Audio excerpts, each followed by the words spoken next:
নমস্কার, আপনারা দেখছেন মুর্শিদাবাদ নিউজ সংবাদ। আজকের তাজা কয়েকটি খবর। প্রথমে দেখে নিব শিরোনাম।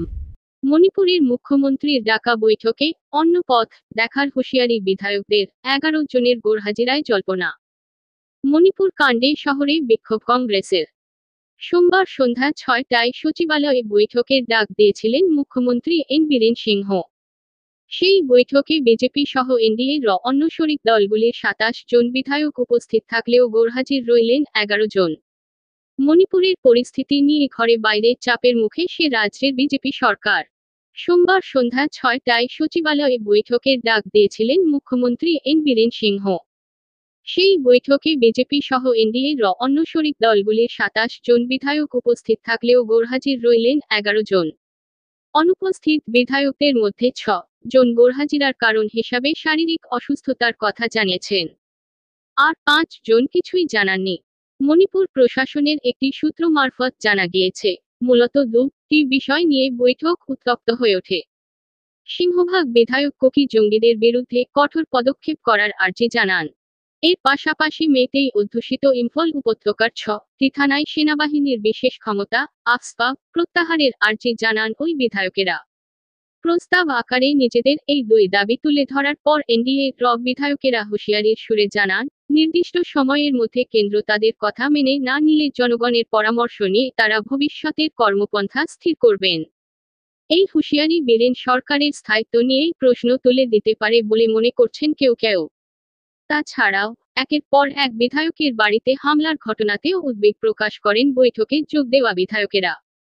মণিপুরের পরিস্থিতি সামাল দিতে প্রশাসন ব্যর্থ, এমন অভিযোগ তুলে রবিবার বীরেন সরকারের উপর থেকে সমর্থন তুলে নেয় মেঘালয়ের মুখ্যমন্ত্রী কনরাড সাংমার দল ন্যাশনাল পিপলস পার্টি এনপিপি।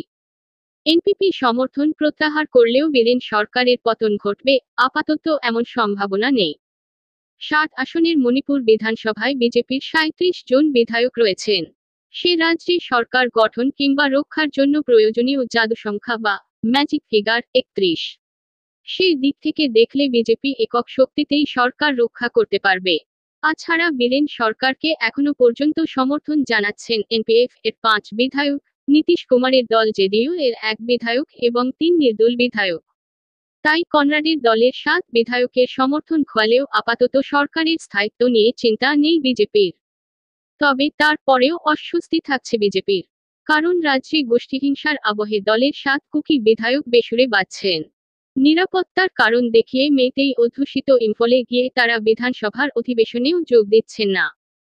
অন্যদিকে মেতেই গোষ্ঠীর বিধায়কেরা কুকি জঙ্গিদের বিরুদ্ধে কঠোর পদক্ষেপ করার জন্য রাজ্য এবং কেন্দ্রের বিরুদ্ধে ক্রমাগত চাপ বৃদ্ধি করে যাচ্ছেন।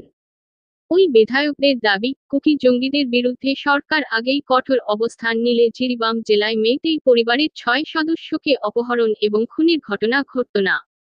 অন্যদিকে মণিপুরের অশান্ত পরিস্থিতির কথা মাথায় রেখে ইম্ফল পূর্ব, ইম্ফল পশ্চিম সহ 7 জেলায় আরও 2 দিনের জন্য ইন্টারনেট পরিষেবা বন্ধ করা হচ্ছে।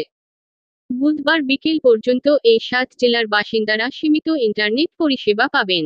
তবে হিংসাদীর্ণ জিরিবাম জেলায় কোনো নিষেধাজ্ঞা জারি করা হয়নি। মণিপুরের জিরিবামে সিআরপিএফ জওয়ানদের মধ্যে গুলিযুদ্ধে 10 কুকি জঙ্গির মৃত্যু হয়েছিল। মঙ্গলবার চূড়াচাঁদপুর জেলায় ওই 10 জনকে শ্রদ্ধা জানাতে কফিন নিয়ে মিছিল করবে কুকিদের সংগঠন। সেই মিছিল ঘিরে পরিস্থিতি উত্তপ্ত হওয়ার আশঙ্কা থাকছে। মণিপুরের মুখ্যমন্ত্রী এন বীরেন সিংহের পদত্যাগের দাবিতে বালিগঞ্জে মণিপুর হাউজের সামনে সোমবার সন্ধ্যায় বিক্ষোভের ডাক দেওয়া হয়েছিল দক্ষিণ কলকাতা জেলা কংগ্রেসের তরফে। মণিপুরে লাগাতার জাতি সংঘর্ষ এবং প্রাণহানির ঘটনা মোকাবিলায় সে রাজ্যের সরকার ও কেন্দ্রীয় সরকারের ব্যর্থতা র প্রতিবাদে কলকাতায় বিক্ষোভ দেখালো কংগ্রেস। মণিপুরের মুখ্যমন্ত্রী এন বীরেন সিংহের পদত্যাগের দাবিতে বালিগঞ্জে মণিপুর হাউজের সামনে সোমবার সন্ধ্যায় বিক্ষোভের ডাক দেওয়া হয়েছিল দক্ষিণ কলকাতা জেলা কংগ্রেসের তরফে। সেই কর্মসূচিতে সামিল হয়ে প্রদেশ কংগ্রেস সভাপতি শুভঙ্কর সরকার আরও এক ধাপ এগিয়ে মুখ্যমন্ত্রী বীরেনকে অবিলম্বে গ্রেফতারের দাবিও তুলেছেন। শুভঙ্করের বক্তব্য, এত দিন ধরে মণিপুর চলছে, কেন্দ্রীয় সরকার নীরব।